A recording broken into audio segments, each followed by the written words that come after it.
Hi there, how are you? Today I'm gonna be talking a little bit about our drivetrain in our bicycle and the gearing, how it works. This will be some basic information for beginners, because the better we understand how our bike works, the better we can adjust everything in our bike by ourselves. We can fix something if something happens on the way, and also we'll get much better feeling of riding our bikes. So the drivetrain in the bike is pretty much like a gearbox in the car. Our bikes would let us ride from like 2 miles per hour, but we can also go downhill like 50 miles per hour. So we'll be needing some different gears for this purpose. And as you can see, in my bike, we've got the chain set in the front with 2 chain rings. Most bikes will have 2 or 3 chain rings, but some bikes have also just 1, and they are fine for even riding in the terrain. And then in the rear we have this cassette with these cogs.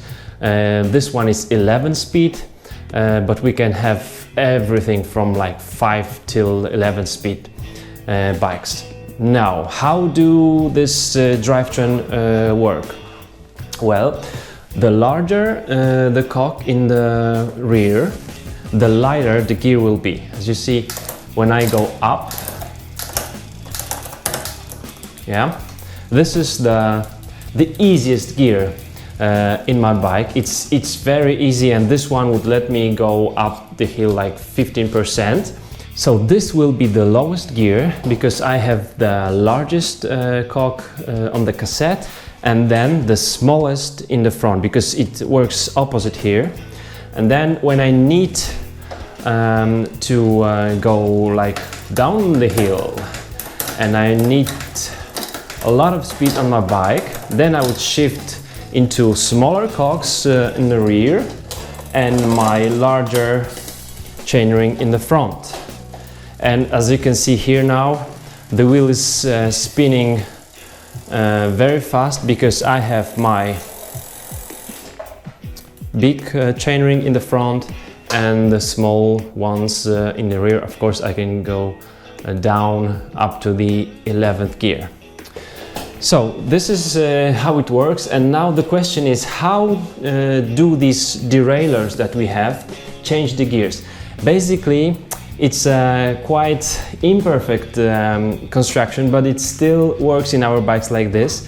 Those derailleurs, like the rear derailleur with those 2 small wheels, and the front derailleur, they will just move our chain down or up the chain set in the front, or down or up the cassette in the rear.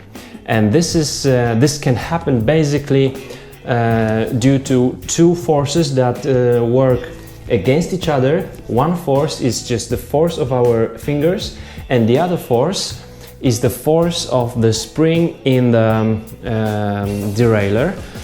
When we look up here, you can see a spring here, and as well another one in the front derailleur. I hope you can see it well. So with the force of our fingers, we would change the gear, as you can see here. And by changing the gear, we also tighten the spring in the derailleur. We can see a derailleur here.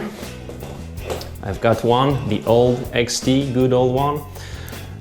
When I change the gear, I pull the wire that is attached to the derailleur, and then derailleur shifts my gears.